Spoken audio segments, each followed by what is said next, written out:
What is fire?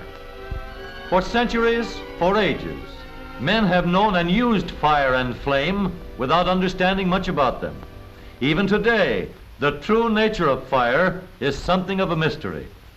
A simple wood fire reveals some important facts about burning.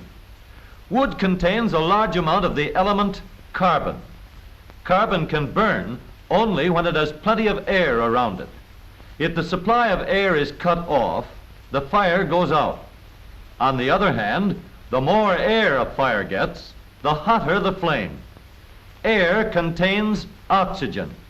When wood burns, 1 part of carbon combines with 2 parts of oxygen from the air to form a gas called carbon dioxide.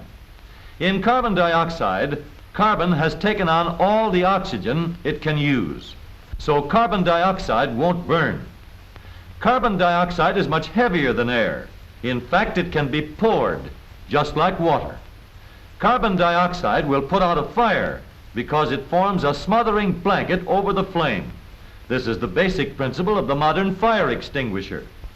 Now let's see what happens when carbon is burned in a limited amount of oxygen. We'll use charcoal, which is almost pure carbon, and cut down the supply of air.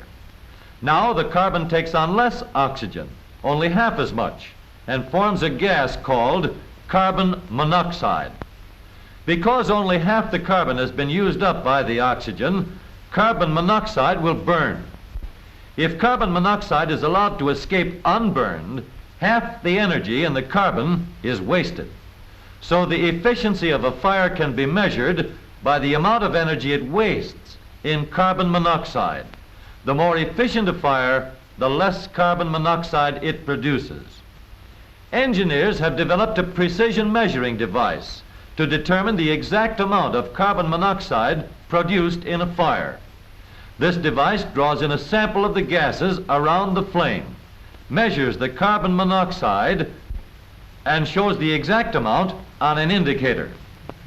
In this case, the indicator tells us that there is 15% of carbon monoxide being wasted in the burner. Now we'll open the cover and supply a lot more oxygen.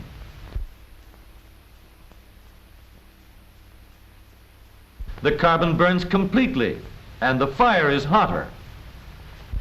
When we draw another sample from our testing device, we find that the amount of carbon monoxide has been cut down to as low as 5%.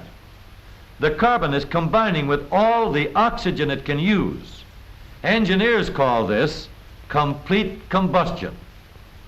The most efficient fires for industrial purposes are produced by the complete combustion of carbon in some easily handled form, such as coal or coke or gas or oil.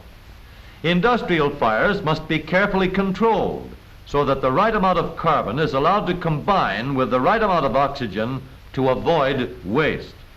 The fires which turn crumbling lumps of iron ore into hard, strong steel, the fires which change dull mixtures of sand and lime into beautiful glittering glass, the fires which make steam to drive massive machines, are regulated to supply plenty of oxygen for complete combustion to get all the carbon energy out of the fuel.